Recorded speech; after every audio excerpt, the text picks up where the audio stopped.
വിനായകൻ്റെ date ചോദിച്ച് ചെന്ന ഒരു പ്രൊഡ്യൂസറോട് അദ്ദേഹം പറഞ്ഞ അദ്ദേഹത്തിൻ്റെ പ്രതിഫലം ശമ്പളം കേട്ടിട്ട് ഈ പ്രൊഡ്യൂസർ ഞെട്ടിപ്പോയി.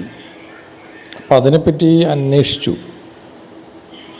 ഇതെന്താ ഇത്ര എമൗണ്ട് ഉണ്ടോ ഈ വിനായകനെന്ന്. വിനായകൻ ഇപ്പോൾ ആട് തേടിൽ അഭിനയിച്ചുകൊണ്ടിരിക്കുകയാണ്. അതിൽ നല്ല വേഷമാണ്. ഈ ജയിലർ കഴിഞ്ഞപ്പോൾ തന്നെ പുള്ളിക്ക് ഡിമാൻഡ് കൂടി. കാര്യം കാണുമ്പോൾ ഒരു കൂതറ പോലെ പുള്ളി പെരുമാറുന്നുണ്ട്.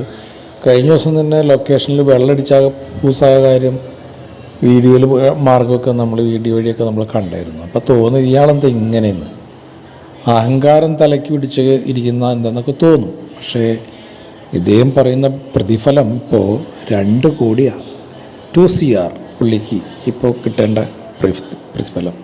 അല്ല, ആട് സെക്കൻഡിൽ പുള്ളിക്ക് 2 കോടി കൊടുക്കുന്നുണ്ടെന്ന് പറയുന്നത്. ജയിലറിൽ പുള്ളിക്ക് കിട്ടി.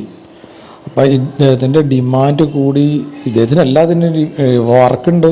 ഇങ്ങനെ കൂതറായിട്ട് നടക്കുന്ന ആൾ പോലെ വെള്ളടിച്ച് പൂസായി പോലീസുകാരെ ആൾക്കാരൊക്കെ തെറി പറയുന്നുണ്ടെങ്കിലും ഇദ്ദേഹത്തിന് മലയാള ഇൻഡസ്ട്രിയിലും തമിഴ് ഇൻഡസ്ട്രിയിലും ഇദ്ദേഹത്തിന് ഡിമാൻഡുണ്ട്.